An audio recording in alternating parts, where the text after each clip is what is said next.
ating iriripat po natin guys yung ating kamatis. Ilipat natin siya sa malaking pot kasi masikip na siya. Sa maliit natutumba siya pag masikip po. Ayan po, kasi namumunga na po siya, mabigat na siya, hindi niya na kaya yung katawan niya, yung mga pot niyang maliit, kaya babaguhin po natin ang kanyang lagayan. Ayan guys, para next week pag lumaki na ang kanyang bunga, meron na po tayong maha-harvest. Mura po ngayon ang kamatis sa palengke guys, pero syempre iba pa rin yung may tanim tayo para meron tayong sarili at hindi na tayo bibili pagka kailangan po natin. Aakyat lang po tayo at magpitas lang po. Kaya tingnan nyo guys, abang-abang natin pag lumaki na ang ating kamatis at mahinog na ang kanyang mga bunga. Guys, kayo ba may tanim din? Yan, itlog po yan guys. Yung balat ng itlog, pinagbalatan ng itlog, nilalagay ko po dyan sa puno nila para po magkaroon sila ng calcium. Rich in calcium yan. Kaya ipunin nyo lang guys yung mga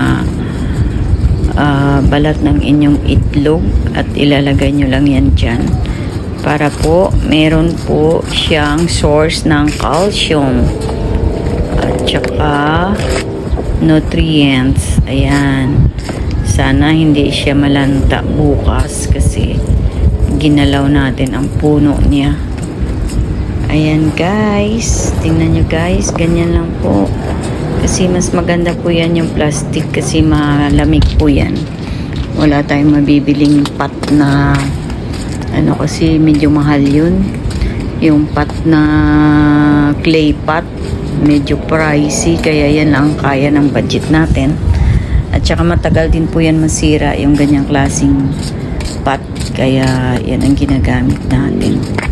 Kasi matibay yan sa araw. Kahit maarawan siya, hindi siya na rumurupok pa. Ayan. Tapos na natin ipat. Tatabi na po natin yan dyan siya sa malilim para hindi po siya malanta. Kasi pag pinaarawan po natin ng direkta, malalanta din po yan. Kasi nagalaw po natin ang kanyang puno.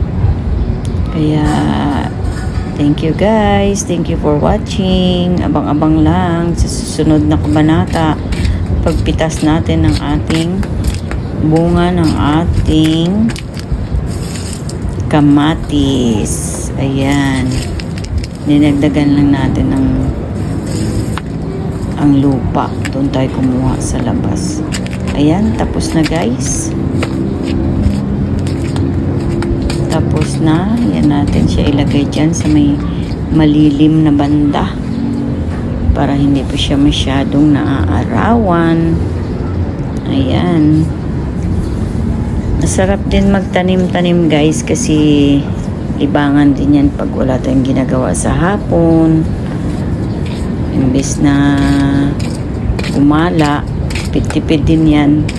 Para kayo makatipid, magtanim kayo, di kayo na guys, niripat natin yung ating kamatis guys. Tingnan nyo guys, oh yan, nilagyan ko na siya ng itlog kasi natutumba siya, mabigat yung ano niya. So i-sprayhan natin at tingnan nyo po yung kanyang bulaklak. Yan yung bunga niya. Yan yung kamatis natin, niripat ko na, nilipat sa malaking paso. Tingnan nyo guys, may siyang bunga. Oopsie. Yan.